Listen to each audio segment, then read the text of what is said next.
Good evening, good evening, everybody. Welcome to Black Talk Platform with your host, Dr. Deborah Jenkins.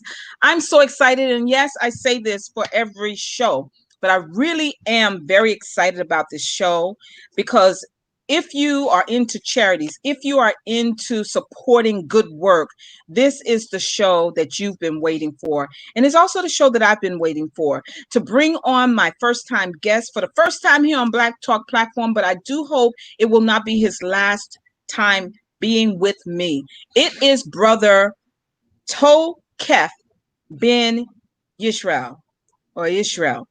Welcome, Israel, let's go. welcome. He is representing himself and Inner City Lighthouse organization. I'm so happy and pleased to have you with me. We've gone back and forth on online and Facebook, but I honed into what he's doing, what his organization is doing. And if you've been paying attention to politics, then you know that in the most recent study of the top issues for New Yorkers, it is homelessness. And I've done many shows on police reform. It is not the top concern for New Yorkers. Homelessness is the top concern as well. And the third, I believe, is economic development.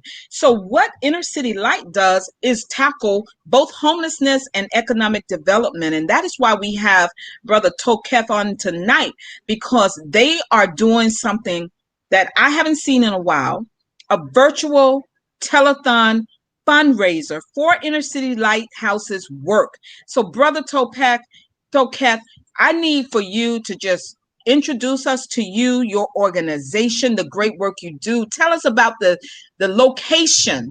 As we were just talking in the green room about District 16. I have heard elected officials talk about it being the poorest district in the nation, not Right. in the city, in the nation. And the work that you're doing, tell us about how you and your organization came to focus on these two very important um, topics. Talk about you first and then tell us about your work, please. Okay, thank you. And once again, thanks for having me on. Um, Absolutely. I'm the founder of Inner City Lighthouse organization located in the South Bronx. But I have a solid team of individuals, who assist me in every phase of everything that we're doing over there in the South Bronx. Just like you pointed out, the 16th district obviously is a district that's struggling, through poverty.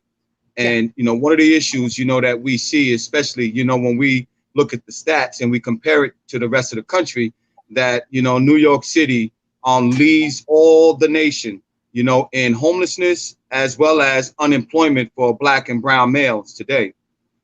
So one of the things that we wanted to do is we wanted to address these issues. And by doing so, we wanted to create opportunities, that provide sustainable opportunities in job skill training for our at-risk community. So, for example, we teach a number of trades in the South Bronx, starting with electrical and plumbing, which goes on to provide career-like opportunities, for people who may not be college material. And we also look at this as an opportunity to focus in, on, the demographic in terms of who's really suffering right now in terms of homelessness. So right now we see families, women and children right now is really greatly affected by this crisis. So we want to focus our advocacy on making sure that, not only our work addresses this issue, but we're able to raise awareness in terms of what we're doing in the South Bronx when it comes down to it. Awesome. And I'm glad because I'm glad you're focusing on the women and the children, not to the exclusion of the men, but so often women find themselves trying to raise their children alone and find themselves in these situations where they're so vulnerable to the circumstances, right? Poverty. And most people want to talk about things like Black on Black crime, Latino on Latino crime, but the reality is the root is in poverty. When you have no resources, you sort of try to scrape and do your best to survive. It's a dangerous life that some people are thrust into without cause, really. It is just how the system is set up. And so you being the founder of Inner City Lighthouse, you have taken it upon yourself and you have assembled a great team to try to eradicate this line of poverty and homelessness and joblessness in the 16th congressional district. How challenging is that for you? It's huge, sister. Let me go on to say that right now, currently, the way this issue is being addressed, you could almost, size it up to being draconian. As you know, the city have been building a level of homeless shelters that's consistent with the hotel industry. And these hotel shelters, they don't look at these families in terms of, giving them the resources or the stability that they need in terms of, their everyday lifestyle. What we see is that, it's almost set up, in such a way that it exploits, a lot of the families instead of helping them. Yeah. We see a lot of transfers, that happens, for these families continuously. And it doesn't give them any kind of stabilized environment, when it comes down to, growing as a family. So we see that, just based on, how things are set up in terms of providing, adequate housing for these families, we see that it do more to tear them apart and keep them from advancing more than helping them or assisting them, with what they need. Absolutely. Many years ago, my dream job out of college, and I did it effectively. And for about 5 years, I was a child welfare caseworker. It speaks to doing that work speaks to exactly what you're talking about, because I don't think many people know that because of the way the system is set up, if a mother or a family is vulnerable to losing their children to foster care because of inadequate housing, right? Oftentimes, let me just educate them, and you fill in the blanks that I miss here. If someone just calls a case in on you as a case of abuse or maltreatment, then you are known to the system. Well, they come out, the caseworker, like I was at that time, they'll come out, they will make an assessment of your living arrangements and the care of the child, and sometimes it necessitates a removal of the child from the home. Well, here's the thing. If they're in the South Bronx or in a vulnerable community, I like to call them vulnerable communities. I don't call them ghettos, because it's vulnerable because they're not getting the same services as another part of the community, right? So I come out, I make an assessment as to the health and welfare of that child, and I see that because you're not living to the standards set by the state of living, I am compelled to then remove your children. Well, guess what? You're not gainfully employed. You're receiving public assistance of some sort. You may be receiving cash. You may be receiving health benefits, Medicare, Medicaid rather, and food stamps, right? Or, those type of benefits. If I remove their children, guess what? All of those benefits go bye-bye, because the state is going to redirect them to the foster care agency that is now taking care of those children. And then what happens? Those parents who are trying desperately to get their children back in their care and custody lose the inadequate housing that I've assessed them to be living in. It is a vicious cycle. When you talk about the hotel type industry, that the city has been woefully Horrible. woefully, I can't even stress that enough. And that goes all the way back to when Giuliani was the mayor of this city, and he was under federal mandate to improve the homelessness situation in the city. It has been abysmal from his time to the current administration. What are you at the Inner City Lighthouse doing that is different from what the city is doing? Well, right now it's not so much is different. Let me point out, there are others in the industry who have done similar to what we're looking to do. Like, for example, I'm going to mention the agency Women in Need. They have a great organization in terms of providing stabilized housing. But what they also do is they use this part of their housing network to provide transitional housing, meaning some families can come in, but they're not under the same kind of draconian system, that you see like in the hotel industry or the hotel system industry. Like, they're more or less stabilized, although they do have certain curfews and that sort of thing, but it's not off, like way off the Richter scale when it comes down to treatment of families. Like we see in the hotel system, they transfer a lot of these families continuously, almost like every 2 or 3 months. So they don't get a sense of balance, when it comes down to their everyday care. What I've seen in Women in Need, what they do is they provide a more stabilized environment. But the key is to providing them with vocational training or some sort of training that allows them to be more sustainable once they leave the hotel or the shelter system. Because the problem is that sometimes when you do relocate certain families, like what we've seen in the soda system that I think the de Blasio administration came out with, what they were doing is they were transferring families, giving them 1 year supplementary rents. And after that, they're back at square one again. They don't have jobs. They don't have training to get jobs. So they're back out on the streets again. So what we want to do is similar to what Women in Need is doing. Not just providing them with housing, but provide them with training before they leave the system altogether.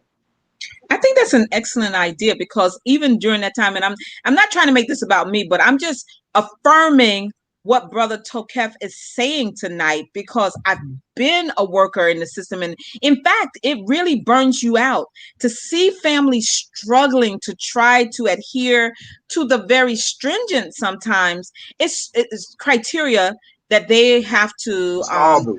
Yeah. It's horrible. Let me say, and the system is set up against them. It is. And let me go on, because during this event, we got a chance to go in and interview some of the sisters that's actually staying in some of these hotel shelters. And let me tell you something. It's almost like they're under the same kind of guidelines as if they were in a halfway house in prison. Wow. They have curfews. They have times that they have to be in there, lights out. That whole system of social reconstruction. If you think about it, that's exactly what takes place. The dimensions of what they go through is not even fit, for any humane or human being in the 21st century. So it's dehumanizing to them. It really is. And the dehumanization is on top of all of the criteria they are required to meet in order to hope for some stabilization or return to stabilization in their homes and in their families. Yes. Right. So I'm glad. Go on. I'm sorry. Go ahead. No, I was just going to say, I'm glad that you are doing the research so that you can speak to the actual customer or client who is experiencing these challenges. It's hard. It's really hard. And you must have a heart for helping those. What gave you your passion, if I might ask? Well, one of the things that we're committed to is helping our people in our community that we see are very vulnerable. We're not just looking at what took place, during the pandemic. We've seen that this was a crisis before the pandemic even hit. Across America, if you look at the housing disparity, between, black and white, black families in America overwhelmingly, is at the highest rate of homelessness than any other cultural group in America, and that's at over 50%. And if you think about us as a cultural group population, we only make up 13%. So, you could see that, we are overwhelmingly, in terms of our numbers, homeless in America. Yeah. And if we don't address this issue, it's only going to get worse. And we've already seen what, they're willing to build, if we continue to not say anything. And what we've seen are shelters. Yeah, it's incredible. And not only are they building shelters, and then when they've tried to satisfy the federal requirement that they build affordable housing, what they do is try to skirt that by continuing to give permits to luxury developments, which has set asides for the impoverished, right? But then they further dehumanize those who are most needy by opening separate entryways. Y'all remember that, right? Separate entryways for those who are not purchasing because they have means, but because they are under the city's mandate to satisfy the affordable living housing set aside. And so the psychological damage that's being done to these families, they are families like yours and mine, is beyond what most of us even ever consider on a daily basis. So let's get into what made you think it's time for us to get the message out, let them know what we're doing. I actually see that my borough president pick is a part of your event that is happening. And we're going to talk about that for the balance of the show in a few minutes. But Vanessa, the Honorable Councilwoman Vanessa Gibson, I think to be in the 16th district, just like your congressman, Richie Torres, am I correct? Is that correct? Yes. Okay. They are in a unenviable position because that is the district known throughout the nation as the poorest in the nation. When there are states, and I've done a lot of work in Mississippi, and when you think Mississippi, you think poverty, right? So, but we're saying that this District 16 in New York City, the Bronx, is the poorest. Yes. What kind of support? And I it's clear that she's supportive because she's a part of the event that's happening on Thursday. What have you been able to speak to the congressman? What is your plan? And tell us how we can help you all before we start talking about the telethon. Okay, great. So far, I mean, we are a grassroots organization, and a lot of what we've been able to sustain ourselves with so far has been private donations. We haven't gotten much in the way of funding from any local or state agencies as of yet. Right now, our priorities is just to put the message out there, because once you put the message out there and you have some track record in terms of how you have addressed the issue, then some of the doors begin to open up a little bit. Absolutely. Right now, it's just been really difficult because, again, a lot of what we're doing, is stuff that we're passionate about, and we haven't waited for any sort of budget to be handed down to us. We just wanted to land with our feet running, so to speak. Right. So right now we're hoping that as this event actually opens up more opportunities for us, we'll see more people willing to offer assistance moving into the future. Yes. So I mean, in my sharing during our conversation for the last few minutes, I've talked about the disadvantage these families have, but there is another reason. I believe those statistics in that in that poll that I saw from WPIX says that homelessness is the number one issue for the mayoral candidates. It's because of also the safety issue that homelessness poses to the city in general. I know that during the pandemic, my children and we continued to go into, say, Midtown. We just did. There were a couple of eateries that were still open and that we frequented during the pandemic. And we also felt a need to support the essential workers, not the medical workers per se, but those who were still working in the food industry. So we would go into Midtown. And while it was a ghost town in terms of transportation, homeless people, No.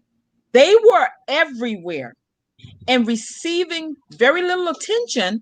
But we know that many of the homeless also suffer from mental health issues. They weren't really violent during that time. And that's a really interesting point I want to illuminate, because there was no one else around. I mean, I'm telling you, we could count those who were not homeless being on the streets when we were on the streets in Midtown. So my question to you is, has your mission been impacted in any way by a desire to move these people who are most vulnerable into the vocational training, as you speak, so that they will be armed with a skill that no one, once they learn it, can take away from them, and that they can move themselves out of a desperate narrative where they may pose a danger to the safety of others. If I wasn't, I hope I wasn't being confusing in that question. No, no, no. As a matter of fact, that's the reason why, we see this, as a dual opportunity, to tackle on both issues.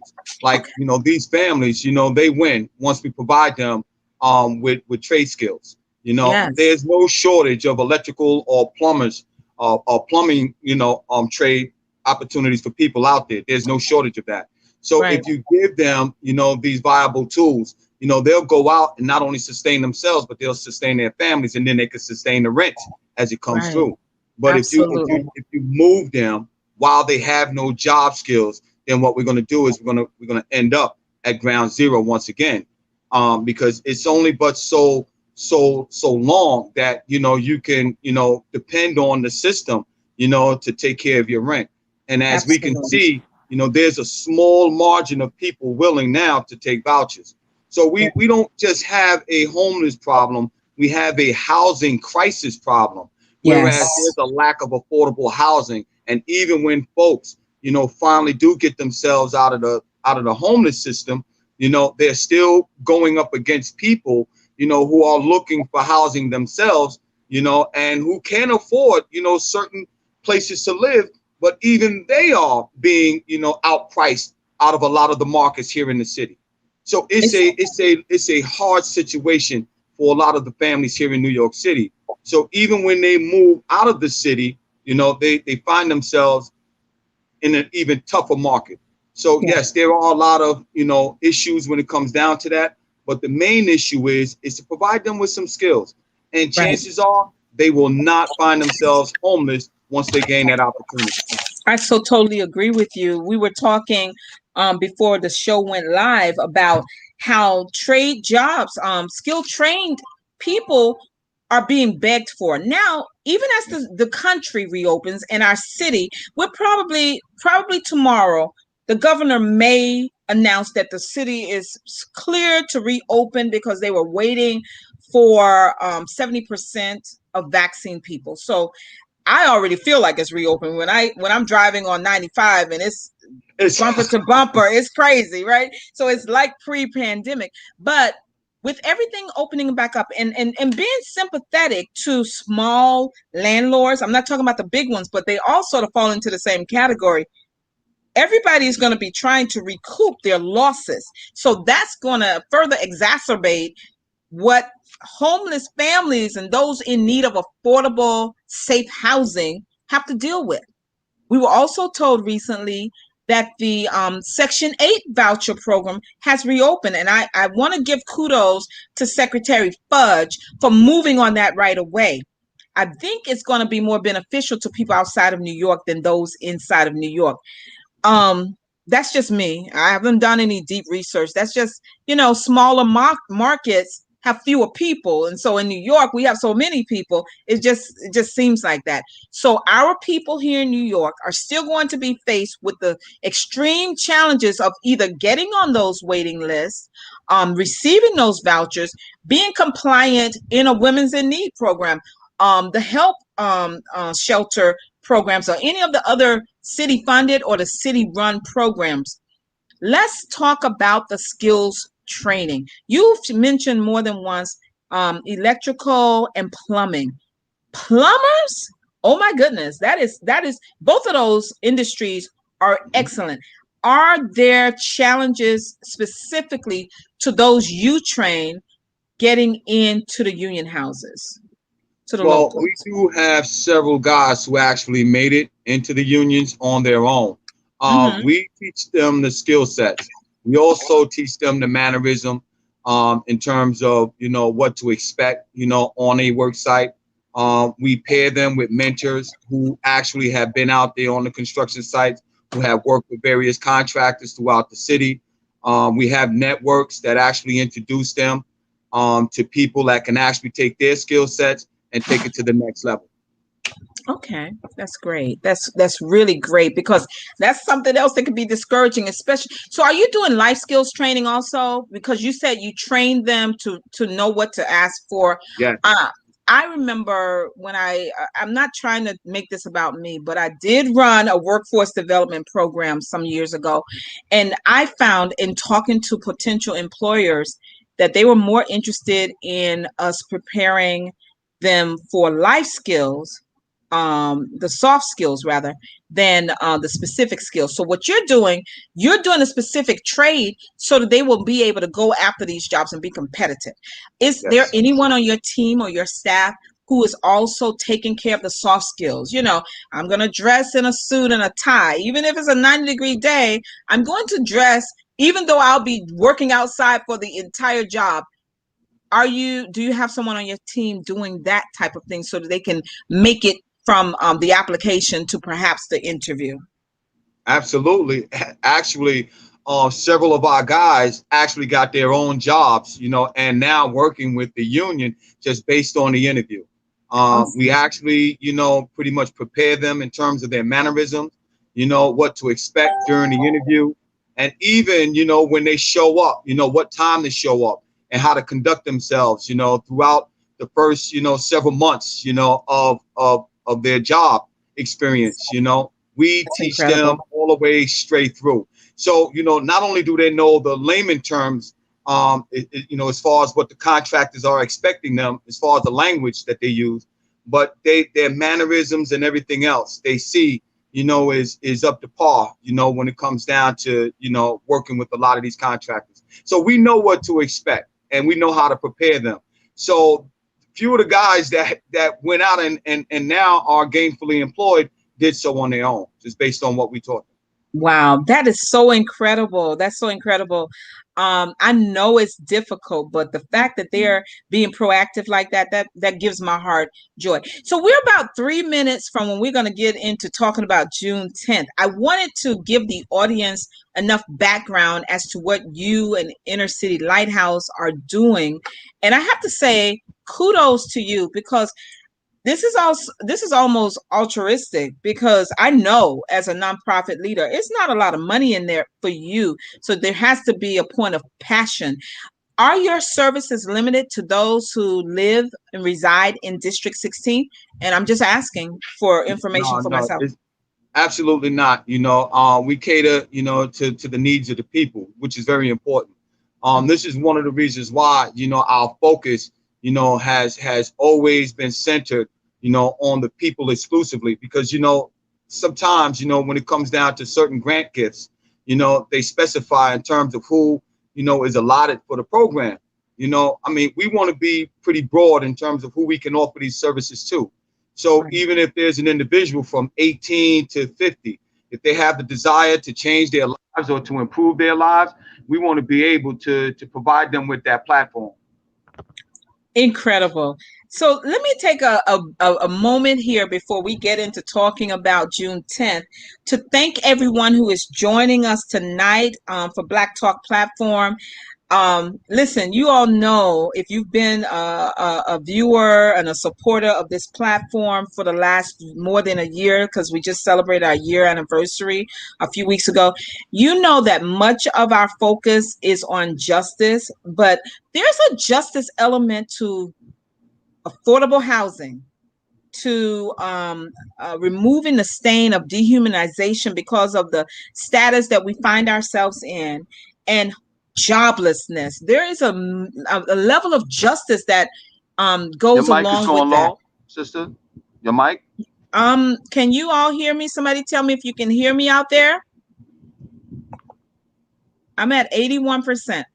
Um, can you all hear me? Somebody just put in the chat if you can hear me. I'm sorry if I'm Now I having can some hear you. audio. I can hear you somewhat. For some reason, the volume just went down a little bit, Oh, but I okay. can Can hear you you. hear me now? Okay. So there is a level of justice. So Black Talk Platform is not only about talking about police reform. We are also interested in the economic development. Hey, Pam, thank you so much. Thank you, Des. Thank you, Miss Phyllis. Everybody can hear me. I'm gonna just elevate my voice just a little bit so that my brother can also hear me. We are so concerned about this issue. And this organization, he said, is grassroots, which means, and we know because we're a small church and we do a whole lot of stuff. For those of you from Faith at Work Church who are listening, we do a whole lot of stuff. We bootstrap a lot of times, but we want to help them move beyond just bootstrapping. We want the light to be shined on the work that they are doing, because I'm going to tell you, I saw a video clip of the interviews they were doing with these sisters who are trying to make it in the system. If you've ever had to struggle at any point in your life, it didn't have to be with housing or homelessness, anything that you've had to struggle with, you should be able to identify with the population of people they are trying to train and help move into secure housing at Inner City Lighthouse. And so to that end, they are producing a wonderful virtual telethon June 10th, which is in 2 days, on the 10th at 8 p.m. It is called the Raise the Roof virtual telethon. And we're going to Raising the Roof. Raising the Roof. I'm sorry. Raising the Roof virtual telethon, sponsored by Inner City Lighthouse organization. We're going to start talking about that. If you have any questions, watch this. I already have a banner for how you can be a part of the telethon on Thursday, but also how you can support their good work. I know how hard it is to start up an organization, especially when you're not receiving the major funding. But we want to help position them, first of all, so that their work will be known, but also so they will be positioned to start receiving the funding that should be coming down, because so many are in need at this time. So, Brother Toqeph, tell us a little bit about what we can expect on Thursday. I'm about to stream the registration link. Okay. It's there for you all. I'm going to put it in the chat afterwards so that you can just copy and paste the link. But you can do that right now because I have it streaming here. You have to register because I tried doing it on my mobile phone. You might want to try on your laptop or some other device other than your mobile phone. But if you do it on your mobile phone, when they ask you if you want to open Chrome or whichever browser that you're using, open it in Chrome. Don't try to do it directly from the link, because you're going to have trouble. Also, if you can, we sort of kind of like simplified it. So okay. All you have to do is just go into the sign in link on your right side of your panel, your header panel, and it says sign in. All you have to do is sign in and just give an email address. Okay. And set yourself up with a password and you're all set. Awesome. Please do that. Please register. This is a free virtual telethon. But let me remind you all of something, especially those of you who are familiar with the church, have been a part of the church. Many churches were built post-Reconstruction from the philanthropy of the Black people. I'm talking about the Black church, of Black patrons and congregants. Y'all are familiar with fish fries, the chicken dinners. That's a form of philanthropy. And I'm not one of those people. I don't do it at the church that I lead. I don't really do it. I don't do Women's Day. I don't do pastor's anniversary and stuff like that. I don't say give me $100, and I'm not knocking those who do. What I do is ask for donations to continue the work we do in the community. It's a free virtual telethon. However, it is a fundraiser. We are not strangers, community, whether you're Black, white, Latino, or any other. We are not strangers to raising funds. He's not asking. I'm asking. Please register here and be prepared on Thursday to support their good work. Can you all please do that for me and for Brother Toqeph? Because they could be, he and his team, they could be doing anything else. It is difficult to get funding. It is difficult to get city, state, and federal agencies to look at you and your good work when you're not the person who is the poster child for doing the work, but you're trying to get into the recognition. I want you all to register first and be prepared for what comes next. That's where I want to bring him back into the conversation to talk about this great lineup. I've only talked about two groups, but he has an incredible lineup for this virtual telethon. Why don't you talk about that for us right now? Sure. Yes, it's really an incredible lineup. As you just spoke of, we have, the super group Atlantic Starr, and the SOS Band, which might be Ms. Davis's last performance, live Yes. performance. So we make, we're looking to get a treat there. But we also got a terrific group by the name of Styletayment. They're going to dazzle you with some of their performances as well. Ralph McDaniels and I, are interviewing some of the students at our school, which you get a chance to hear firsthand how important it is for our young men to get, vocational training. They're very excited about the upcoming semester this year. Also, you have Moni Love on hand. She's going to be introducing some of the segments, of the show, but she's, actually signed on to be a part of this movement in terms of creating housing and housing opportunities and more resources for our community as well. So you got a level of entertainment, that's not only going to keep you entertained, but at the same time, it's going to get you involved in terms of what we're doing. So we're dubbing this as a night of unity, advocacy, Awesome. and entertainment. That one night, whereas we could come together in unity, raise funding, which, by the way, 100% of everything that we raise on this night is going to go towards the cause. So this right here is not only allowing us, right, to create jobs, but now if this night is successful, I mean, we could do this in every city every year, doing the very same thing, replicating what we're doing in the Bronx. So we don't just want to create one housing opportunity. If it's successful, obviously, the sponsors are getting involved. And we can concentrate that wealth in building homes, sustainable homes for people. That's what we're looking at. Taking our entertainment, doing something wise and critical, like gearing it or steering it towards, resources in building projects. So now we have an opportunity to take people from vocational training, and why not, give them their first opportunity at building something in their own communities, like housing.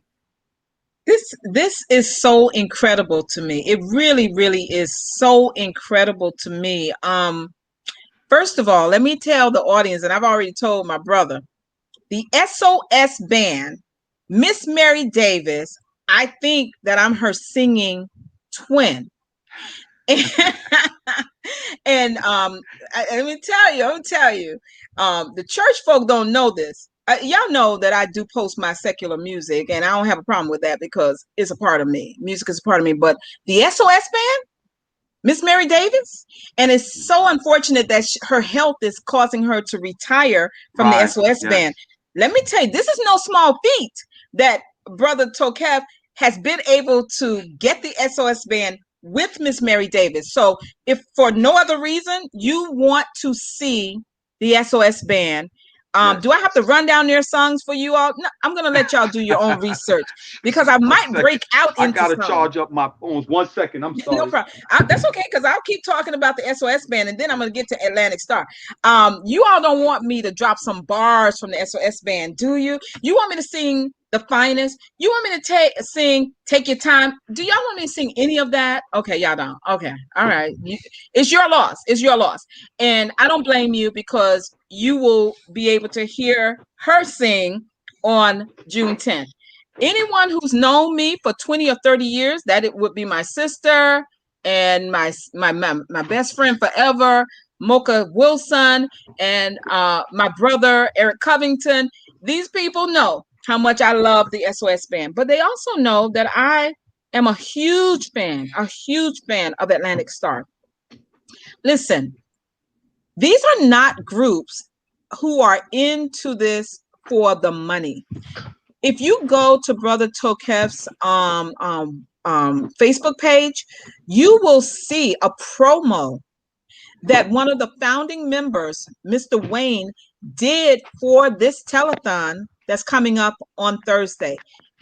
They are committed to the vision that he has at Inner City Lighthouse, to do their part in eradicating homelessness and affordable house, bringing affordable housing to those most in need, and the vocational training. So that made my heart really stir when I saw his promotion for this concert, because he's anxious to be a part of this along with his group at Atlantic Starr. So, and anybody who remembers Moni Love, you also know that the fact that she's not just interviewing or introducing segments for this telethon, and she's already signed on to be a huge supporter of them. She understands, and she's caught the vision, his national vision for this. I think that's no less than incredible. But for you old school rap heads like myself, we are the pioneering group. Those of you who are my age, we are the pioneering group. How do I know that? Because we were always after school. Don't front. After school, we came home, and what did we put it on? Video Music Box, hosted by Mr. Ralph McDaniels. Where my old school heads are? Where y'all at? Where y'all at? He is known to anyone who grew up in New York City for being the one who would allow any hip hop artist to send their videos to him. He will put them on. And so this is an incredible lineup. Let me go back to the fact that he said they are grassroots. Grassroots, for those of you who don't know, often means that you're actually taking money out of your own wallet to support the good work that you are doing. Come and answer this. Excuse me. So you don't have the funding, so you're the one who's doing without, while you provide a necessary service. And you're doing this not for any fame or fortune for yourself, but because you're committed to the vision. Mr. Toqeph, you are committed, and I'm telling you now, and I'm going to show people on Thursday. I'm going to start it out. I just want you all to be ready on Thursday, okay? And if you're not able to physically make, meaning sitting in front of your computer or sitting in front of your phone, if you're not able to make the virtual telethon, that's why we have the register here link, because it also has a donate here button on the site. Am I right? Because I think I saw it. Am I right? I can't hear you. Yes, it does. Okay, great. I'm going to start it off with a $100 donation. I'm going to prove it to you all tomorrow, because I believe in what he's doing. Do I live in his community? I do not. Are they my community? They are. They're your community, because I feel like to whom much is given, much is required. For those of you who believe in the word of God, the word of the Most High, you know that to be a true statement, because those words are not my own. They come directly from the Bible. So what I'm going to do, I'm going to post this video a couple of times until we get to Thursday. I'm going to make a donation after our show is finished. I'm going to post it along with this video. For those of you who are doubting Thomases out there, think I'm just doing rhetoric. My money is where my mouth is. And if you've read any of my books, and if you know me personally, my word is my bond. I don't go around lying. I have no reason to do that. And that's why he's here tonight, because I believe in what he's doing. He is doing this along with his team as a sacrifice of love to the people who need it most. Oh my goodness. Have you ever been in need? I've been in need. It's not always a financial thing. Sometimes you just need someone to listen to you. That's a need. And if someone has been there to fulfill it for you, didn't you feel much better after they did? Well, this will help them to do their work. It's not going to be easy for them getting building permits. It's not going to be easy for them to get the space allocation to build this housing. But guess what? They're doing it. They don't have the name recognition that many developers have already. But I just believe in the Most High. I believe in his power to make what seems impossible to us in our human eyes possible. Without us even knowing where it's coming from, we wake up from. We wake up one morning and there are the resources that we need. We want to amplify the work that they are doing by sharing it with someone else. Everyone could not be here tonight to hear us talk about this virtual telethon that's happening on the 10th. But if you do me a favor, I'm going to make it public, share this video on your wall. Even if you cannot give personally, you never know. There may be a friend on your page who is willing to support the work that they are doing. They are bona fide. And let me say this.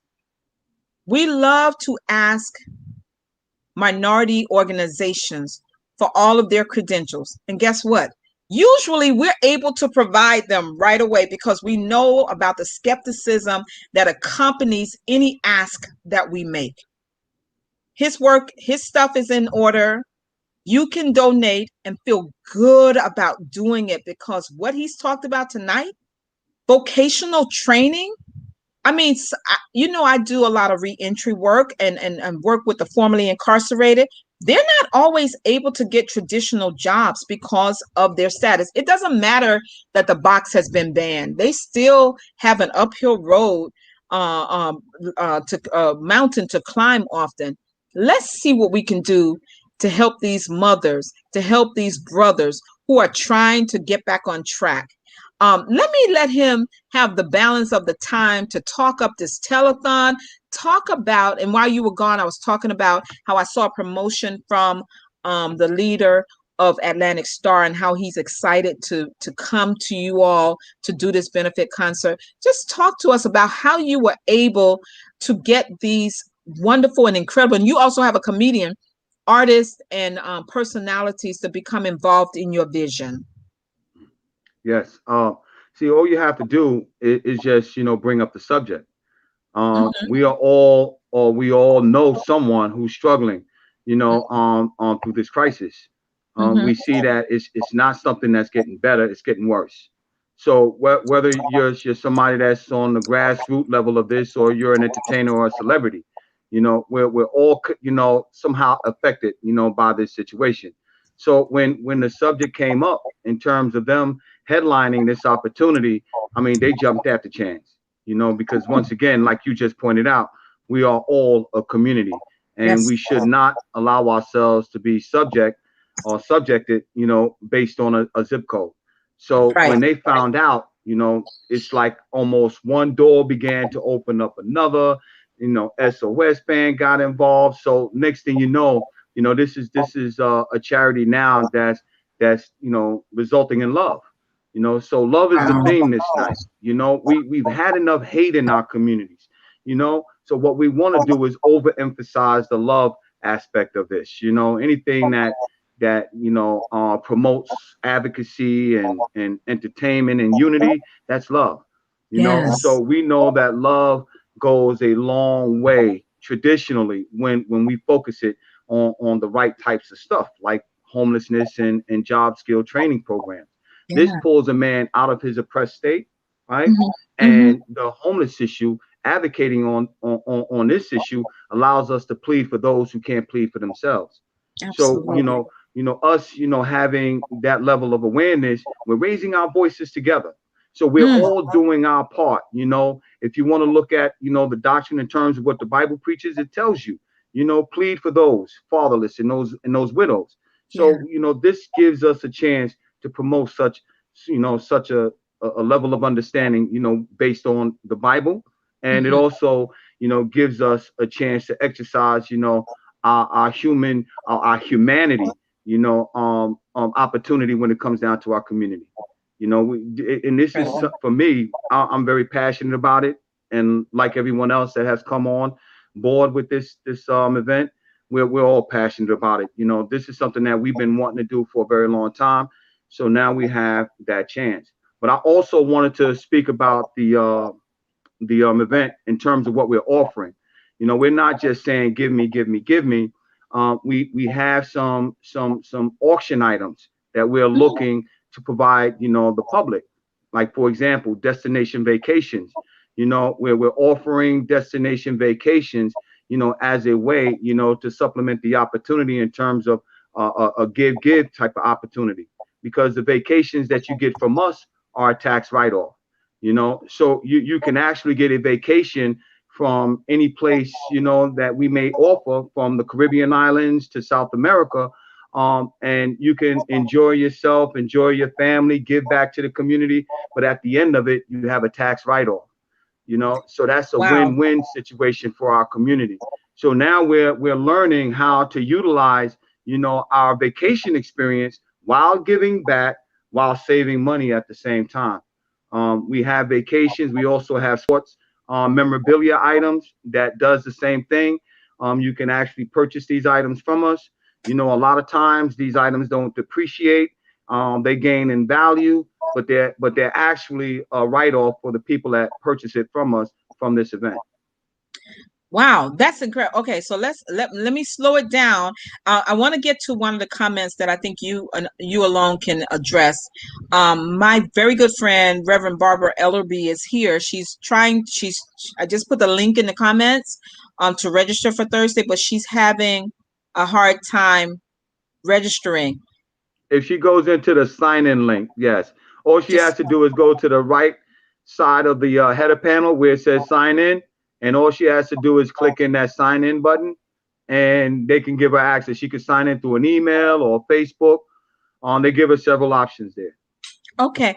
I hope you heard that, Reverend Barbara. I was having difficulty too at first, but because I was trying to do it through my Facebook, what worked for me was using an email address. So it's in the right hand top corner. You'll just see it says sign in. It just says sign in, and that makes you think that you've already been there. It doesn't. You haven't. You're signing in for the first time, either with your social media, Facebook, or your email address. Let us know if you're able to get on. We have about 9 minutes to go. Welcome, Ore. Only Love Austin, Chica Austin. It's good to see you. She's our mutual friend, right, brother? Yes. Shalom, sister. She's actually the one who introduced us, and so I love good connections, and she's a definite good friend. She's a Daughters for Justice co-founder along with myself. We're out here in these streets, right? Hi, we're happy to see you here tonight. She's going to try. Reverend Barbara's going to try. I wanted to go back to these other opportunities. We love you too. She's saying she loves us, brother. Let us talk about these opportunities, because most of the time when we see people talking about trips and travel opportunities, they're not linking it to an organization in a way that we know that at the end of the year we'll be able to have a tax write-off. Can you simplify it for us? Is it like if I give the $100 that I'm talking about, right?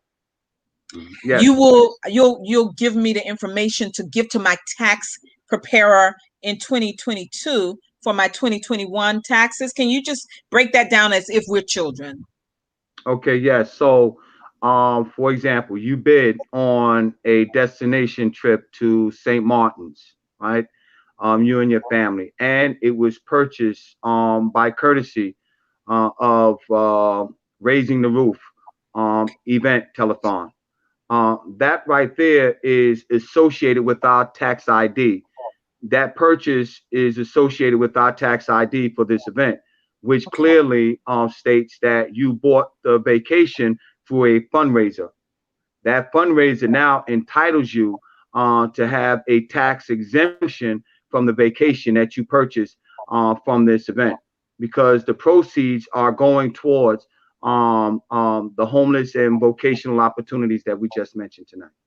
That's incredible. So everybody, the country's opening back up. I keep seeing my friends, they're going to the Caribbean islands, and he's not limiting it to that per se, but this may be a great opportunity for you to get your summer destination locations in there, or wherever else, but it is an auction type setting. So I love it. You all have been very thoughtful about this, brother, and I think this is wonderful, as well as the sports memorabilia that does, as you said, appreciate in value over time. So this is not just entertainment. We're going to be blessed to be in the presence of Atlantic Starr and the SOS Band and Moni Love and Ralph McDaniels and all their other entertainers.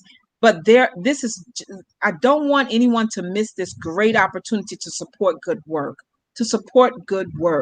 And I also, just as a matter of speaking, in terms of funding, there are citywide initiatives, so it's not necessarily limited to your particular city council person or even your state representative. When you're doing this good work and it's being recognized, they need the help. They need the help from organizations on the ground.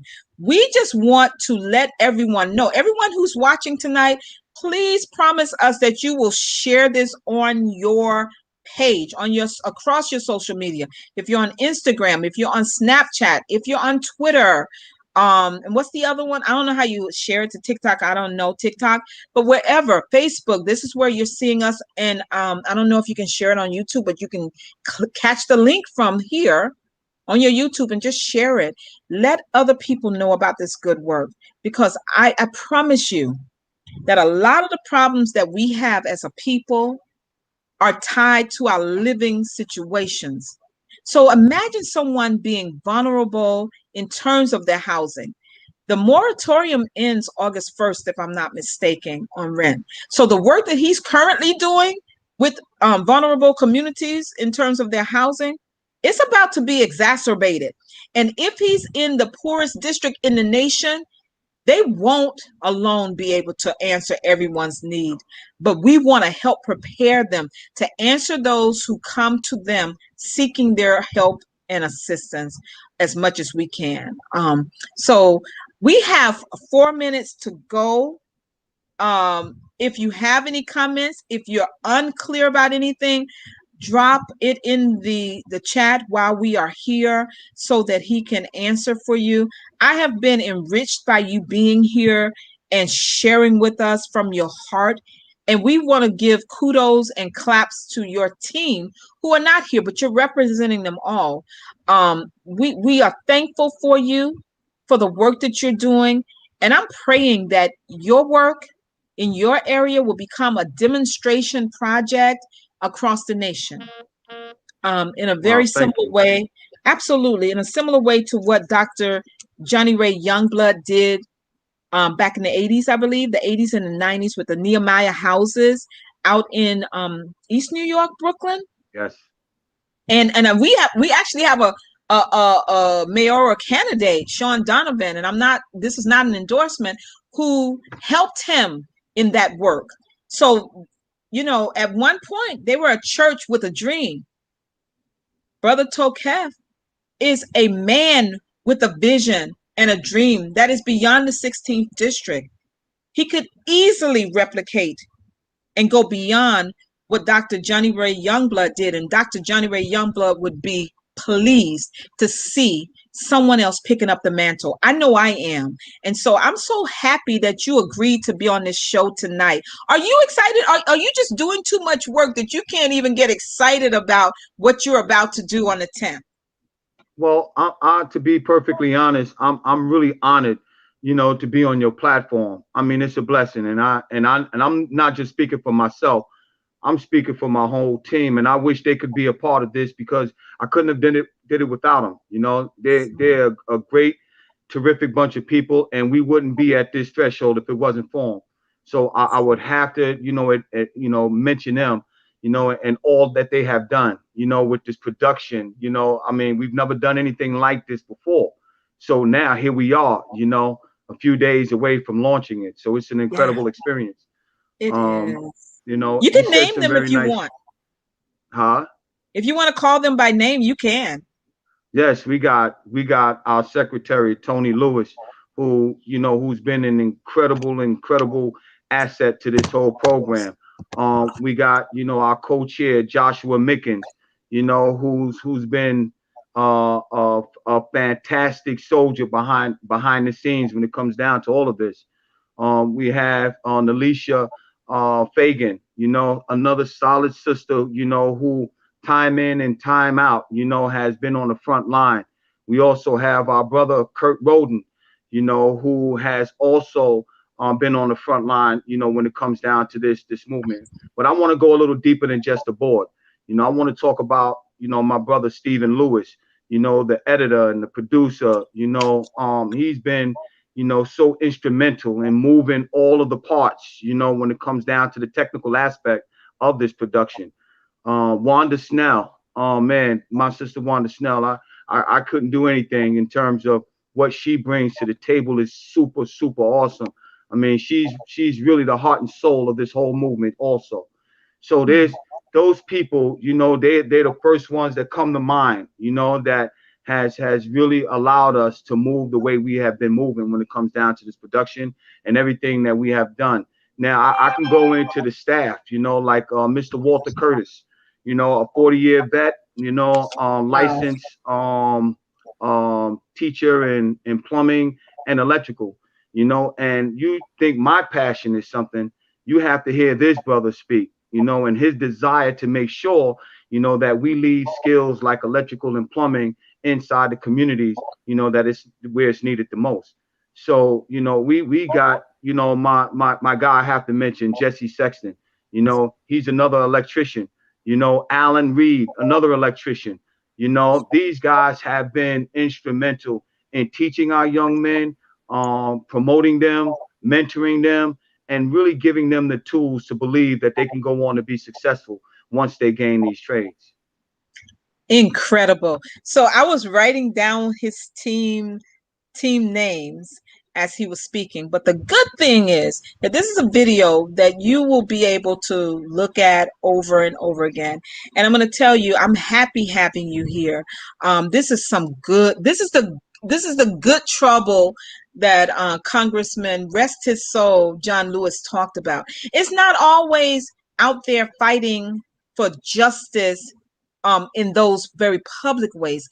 Housing justice is as much an issue of injustice as any other thing that we face as a people. And so I'm so thrilled to have you here. Listen, let me share this with you and to the audience. I wanted to give him his spotlight tonight. I have another show tomorrow when I will be having Chief Ralph Godby, from a former chief of police in Detroit on.